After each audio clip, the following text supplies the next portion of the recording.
Dans cette vidéo, je vais te partager les 3 plus grosses erreurs à ne surtout pas commettre si tu fais de la location courte durée de manière professionnelle, au risque de perdre beaucoup d'argent et beaucoup de temps. Si tu fais de la location courte durée à l'heure actuelle, il y a 99% de chances que tu fasses au moins une de ces 3 erreurs. Comme tu dois le savoir si tu me suis sur cette chaîne, je fais en sorte que chacun de mes logements soit des espaces uniques et ultra exclusifs et je les gère comme des entreprises à part entière, raison pour laquelle j'ai un taux d'occupation de 90%. Chacun de mes logements doit me générer au minimum un bénéfice équivalent à un salaire. On parle ici de 20% de rentabilité nette sur des opérations qui tournent majoritairement entre 200 000 et 400 000 euros. Forcément, pour arriver à ces chiffres, tu te doutes qu'il faut surtout pas faire comme tous nos concurrents et qu'il a fallu développer des méthodes et des stratégies uniques. Quand j'ai démarré cette activité, j'ai dû apprendre avec les vidéos que je trouvais sur internet, avec des formations que j'avais achetées, mais le problème était que je n'ai jamais trouvé d'investisseurs qui partageaient ma vision de cette activité et qui cherchaient à développer cette activité de manière sérieuse et professionnelle. Du coup, j'ai fait un mix durant les premières années entre ce que je pensais être juste et les conseils que je trouvais sur internet. Résultat, plusieurs erreurs commises et beaucoup de temps perdu. Mais aujourd'hui, ça me permet de te partager de précieux conseils qui t'éviteront de tomber dans des pièges qui ruinent le plus ta rentabilité. S'il y a bien une chose que je te déconseille, c'est d'aller chercher les 3 erreurs comme une petite fouine, là on vous connaît, et de ne pas écouter le reste de la vidéo. Tu rateras des informations précieuses et surtout tu ne retiendras rien de ces conseils. Et avant de démarrer, si toi aussi tu veux faire comme Mehdi,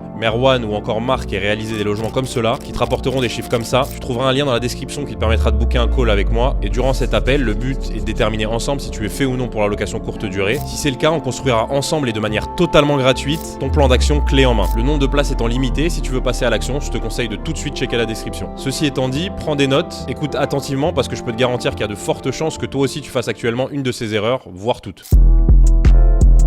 Alors celle-ci, c'est une erreur que je retrouve très souvent, si ce n'est tout le temps, donc on peut lui décerner le prix de number one, félicitations. Tu sais, quand on démarre n'importe quel business, on va avoir tendance à sous-évaluer les ressources que cela va nous demander en termes de temps, d'argent et d'énergie. Ici, on va se consacrer à la partie financière et donc à la sous-évaluation financière. On veut pouvoir louer 150, 200, 300, voire même plus chaque jour, et ça forcément, ça va impliquer d'avoir un logement qui sort de l'ordinaire de par sa conception, de par ses équipements, de par les services que tu vas apporter, et tout ça, ça a un coût que tu dois planifier avant de lancer ton activité. C'est ce qu'on appelle l'allocation de ton budget. Je vais pas rentrer dans les détails ici puisqu'on a vu ça dans la précédente vidéo. Si tu l'as loupé, je te la mets juste en haut, mais l'idée ça va être de planifier le plus tôt possible tous les postes de dépenses que tu auras dans ton projet pour être sûr qu'ils respectent ton enveloppe globale. L'avantage c'est que ton enveloppe globale, tu peux la calculer dès maintenant. Premièrement, en fonction de ton salaire, tu définis ta capacité d'emprunt et tu viens rajouter à ça l'argent de côté que tu comptes investir dans ton projet. C'est vraiment à partir de là que tu vas définir ton allocation. Le problème chez la majorité des entrepreneurs, c'est qu'ils veulent le beurre et l'argent du beurre. Si je te prends l'exemple des boulangeries par exemple, je sais pas pourquoi je te prends souvent l'exemple des boulangeries, peut-être qu'il faudrait que j'en ouvre une, enfin bref. Combien de boulangeries tu connais qui cherchent vraiment à innover, à se démarquer de la concurrence, à apporter plus de valeur? Très peu je pense, et en fait c'est le cas pour la majorité des business. Et forcément ceux qui font des efforts dans tout ce que je viens de citer précédemment sont dans la grande majorité des cas beaucoup plus rentables que les autres. Dans notre business qui est la location courte durée, c'est exactement la même chose, en ajoutant également l'importance de l'emplacement qui est, comme tu le sais, dans notre business primordial également. Si tu cherches à innover, à te démarquer de la concurrence, à apporter plus de valeur que tes concurrents, tu gagneras plus qu'eux, ça je peux te le garantir. Mais tout l'idée de cette première partie, c'est de te faire prendre conscience que tu auras des coûts et des process à suivre qui seront différents des investisseurs qui font des copier-coller de ce qui se fait déjà. En effet, ça va passer par notamment se faire accompagner par des professionnels. Combien de fois j'entends, moi perso, j'ai pas besoin de plan, les travaux je maîtrise, j'ai déjà refait une partie de ma maison, ou alors ouais, faire des plans c'est trop cher, je préfère mettre mon argent ailleurs, je pense pas que ça soit intelligent pour ma situation à moi, etc., etc. Si je te prends mon exemple perso, quand j'ai réalisé les travaux de ma première maison, j'ai tout de suite su qu'il allait me falloir quelqu'un si je voulais faire quelque chose de vraiment pro. Et avec du recul, c'était l'une des meilleures décisions que j'ai pu prendre. Si on reste sur cette dépense qui est consacrée à la réalisation des plans, on parle d'environ 2000 € pour un logement classique, 40 mètres carrés par exemple, pour des plans complets, donc plan 3D, plan 2D, plan technique, plan électrique, plan de plomberie, plus la shopping list des produits du logement. Si tu penses que ces plans ne valent pas 1500 ou 2000 €, malheureusement tu devras faire cette erreur pour le réaliser, parce que je te le dis avec expérience, c'est incroyable le confort que ça va t'apporter de travailler avec des professionnels qui vont mettre sur papier ce que tu as dans la tête, qui vont gérer les imprévus lorsque les entrepreneurs auront des galères ou des questions, qui vont optimiser tes espaces, qui vont s'assurer que ton tapis il matche bien avec ton canapé, que la couleur de tes points lumineux est la bonne. Enfin bref, ça c'est un poste de dépense qui fait vraiment la différence entre les projets pro et les projets entre guillemets amateurs. Dis-toi que même dans l'académie que j'ai créée, donc je vous mets en relation avec la personne de mon équipe qui gère ces plans pour moi. T'imagines pas les heures qu'on a passées à étudier tous les projets qui existent en Europe, en Asie, aux États-Unis. Donc elle a une expertise honnêtement qui n'a pas de prix, et même en rejoignant l'académie, il y en a qui décident de ne pas passer par elle. À titre perso, j'ai toujours fait des plans, mais c'est vrai que sur les premiers projets, j'ai souvent eu tendance à vouloir tirer les prix un peu vers le bas, et à chaque fois ça m'a causé des problèmes puisque les personnes avec qui je travaillais n'étaient pas pleinement investies. C'est vrai que comme j'avais des expériences entrepreneuriales précédentes avec d'autres business, cette première erreur de vouloir faire de fausses économies, Bon, je l'avais déjà faite auparavant, donc j'ai pu commencer à être un peu immunisé, mais voilà, important que je te la partage parce que moi je la croise quotidiennement. Pour conclure sur cette première erreur, je te dirais de ne pas négliger non plus l'importance des détails qui sont serviettes, les produits d'accueil, les diffuseurs, les plaids, les chaussons, tous ces produits que tu dois généralement acheter lorsque ton chantier il est terminé. Donc qui dit chantier terminé dit souvent je veux démarrer au plus vite pour encaisser et renflouer les caisses, mais justement pense toujours en dehors du cadre et dis-toi qu'il y a une opportunité de marché sur ces détails-là, et les hôtels ça l'ont bien compris puisqu'ils apportent une importance toute particulière justement à ces détails. Je te parle bien entendu des hôtels premium, et moi qui ai séjourné dans énormément d'Airbnb, il y a un fossé énorme entre la qualité des détails dans ces hôtels premium et dans les Airbnb soi-disant premium, et ça tu dois en profiter. Passons maintenant à la médaille d'argent des erreurs, la number 2, qui est...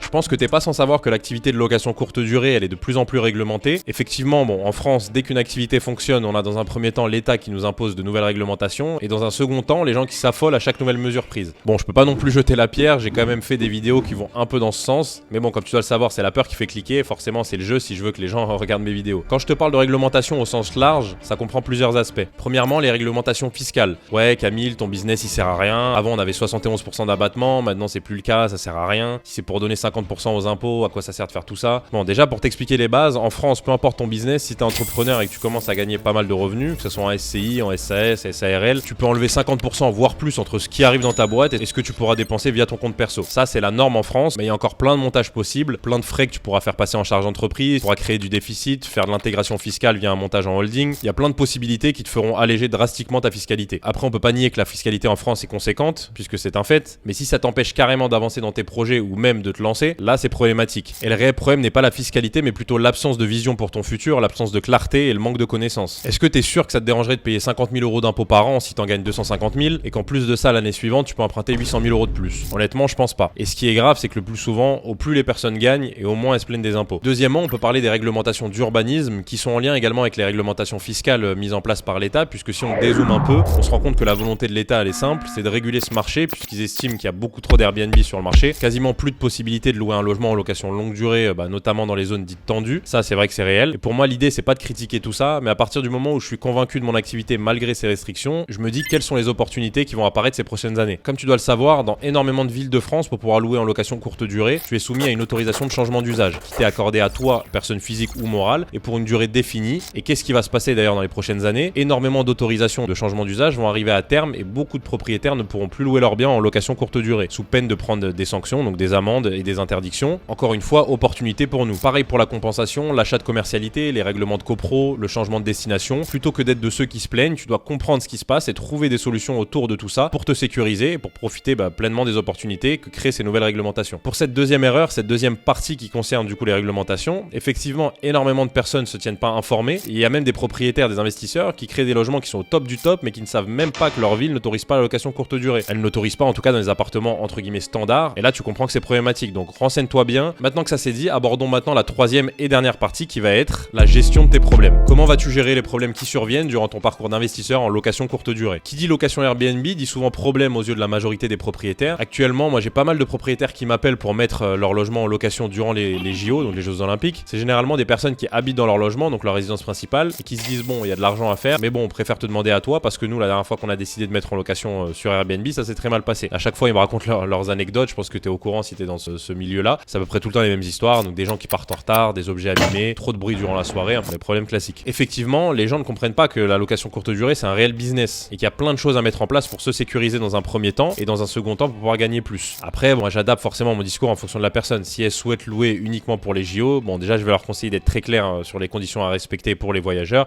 et de prendre un dépôt de garantie par exemple. Ça va s'arrêter là. Mais toi qui regardes cette vidéo, je pense que c'est clairement pour pouvoir vivre de cette activité. Et dans ce cas, tu dois premièrement avoir un logement qui est conçu pour de la location courte durée. Ça va commencer par exemple par l'accessibilité au logement dès lors que tu feras tes visites immobilières. Est-ce que c'est simple d'accès pour tes voyageurs? Est-ce que ça risque de ne pas déranger le voisinage? Est-ce que le logement il est bien isolé, notamment phoniquement? Sinon, je dois l'intégrer dans mes travaux. Comment je peux contrôler le niveau sonore? Est-ce que j'installe des capteurs de bruit? Si oui, à l'intérieur ou à l'extérieur, ou même peut-être les deux. Est-ce que je peux régler mes appareils pour ne pas avoir un niveau sonore excessif, etc., etc. Tout ça, on va dire que c'est la première étape avant même d'avoir démarré ton activité. Ensuite, il va falloir procéder au filtrage de tes voyageurs. Et là, c'est pareil. J'ai vu des gens qui me disent, écoute Camille, j'ai vu que toi, tu dis dans tes vidéos, bon, que tu prends 1000 € de caution sur certains de tes logements. Je veux faire pareil, comme ça, je suis sûr que j'ai pas de problème. Bon, dans la théorie, ok, mais le problème, c'est que si ton logement n'a rien d'extraordinaire, qu'il n'apporte rien de plus que celui de ton concurrent, qui est situé à 100 mètres, qui lui, ton concurrent, ne demande pas de dépôt de garantie, je peux te garantir que tes voyageurs prendront la seconde option et ne viendront pas chez toi. Moi, quand j'ai des clients qui sont surpris par le fait que je demande des dépôt de garantie, puisque ça arrive, ce système-là, il est assez nouveau, c'est très simple à justifier. Déjà, c'est la meilleure façon pour moi de pouvoir m'assurer que les voyageurs soient respectueux et du coup de pouvoir accueillir tous les clients dans les meilleures conditions possibles en ayant un logement qui est parfait. Et deuxièmement, ils trouveront à disposition sur place une multitude de consommables sucrés salés en libre service, un mini-bar. C'est pour ça qu'on fonctionne comme ça, exactement comme les hôtels. Et à partir de ce moment-là, si le client il souhaite quand même pas venir, c'est que c'est beaucoup mieux comme ça. Sûrement des clients entre guillemets à risque qui ne respecteront pas les règles, mais dans un autre logement avec des conditions soit moins strictes, voire inexistantes quoi. Tu vois, l'idée c'est pas non plus de te lister tous les problèmes et te donner toutes les solutions, mais que tu comprennes la logique à suivre. Tu as ceux qui se plaignent et tu as ceux qui agissent. Tu as des solutions et même je dirais des opportunités à chacun des problèmes que tu rencontreras ou même que tu rencontres à l'heure actuelle, et ça il faut vraiment savoir en tirer profit. Moi quand je venais de démarrer l'activité sur mon premier logement, à l'époque j'avais pas mis en place tous les systèmes que j'ai à l'heure actuelle, j'avais juste un logement qui était top. Et j'ai eu un client d'ailleurs qui était un influenceur, dont je tairai le nom mais qui est très connu. Il m'a expliqué qu'il ferait une pub dans le logement et moi ça m'arrangeait à l'époque puisque je voulais de la visibilité. Il m'a dit qu'il serait pas plus de 4, au final ils étaient une dizaine et c'est moi-même qui ai dû me rendre sur place dans la nuit pour les faire sortir du logement. Ça c'est qu'une partie de l'histoire, parce que si je te raconte toute l'histoire dans son intégralité, je pense que tu me croirais même pas. Mais imagine l'ambiance qu'il y a eu après avec mes voisins. En plus j'étais dans une copropriété donc c'était une façon originale d'arriver dans la copro. Mais avec du recul je me rends compte que c'est toutes ces frustrations que j'ai ressenties à l'époque qui m'ont permis de créer vraiment quelque chose de solide, quelque chose de stable, et en même temps j'avais pas vraiment le choix puisque déjà financièrement il fallait que ça marche, j'avais pas le choix. Maintenant pour te dire le changement de situation, ça arrive même que mes voisins m'appellent pour bloquer un créneau dans ce logement en question, venir profiter, prendre un moment de détente, donc effectivement on peut dire que ça s'est bien arrangé. L'idée forcément de cette vidéo c'est que tu n'aies pas à passer par les mêmes erreurs que moi et que tu puisses gagner du temps et de l'argent. Et si cette vidéo elle pourra faire naître en toi ne serait-ce qu'une idée, écoute, l'objectif sera rempli. D'ailleurs si t'as des anecdotes assez drôles avec tes voyageurs, n'hésite pas à les partager en commentaire. Un jour peut-être qu'on fera un podcast dédié aux anecdotes, ça pourrait être sympa. Enfin bref, c'est tout pour moi. Comme je t'ai dit dans le début de cette vidéo, si tu veux aller plus loin, tu trouveras un lien dans la description qui te permettra de booker un call directement avec moi. En tout cas, j'espère que la vidéo t'a plu. Moi, c'était un plaisir pour moi de te la retourner. Beaucoup de travail, mais je pense que ça en valait la peine. De mon côté, je te dis à très bientôt. C'était Camille. Ciao, ciao.